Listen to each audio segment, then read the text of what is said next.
میرے بندو جو ایمان لائے ہو، میری زمین فراخ ہے تو میری ہی عبادت کرو، ہر شخص موت کا مزہ چکھنے والا ہے، پھر تم ہماری ہی طرف لوٹ کر آؤ گے۔ اور جو لوگ ایمان لائے اور نیک عمل کرتے رہے ان کو ہم بہشت کے اونچے اونچے محلوں میں جگہ دیں گے جن کے نیچے نہریں بہ رہی ہیں، ہمیشہ ان میں رہیں گے۔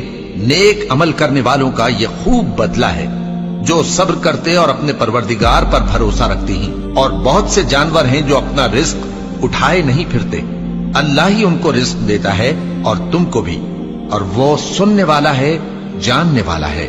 اور اگر ان سے پوچھو کہ آسمانوں اور زمین کو کس نے پیدا کیا اور سورج اور چاند کو کس نے تمہارے زیر فرمان کیا تو کہہ دیں گے اللہ نے۔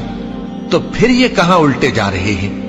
اللہ ہی اپنے بندوں میں سے جس کے لیے چاہتا ہے روزی فراخ کر دیتا ہے اور جس کے لیے چاہتا ہے تنگ کر دیتا ہے۔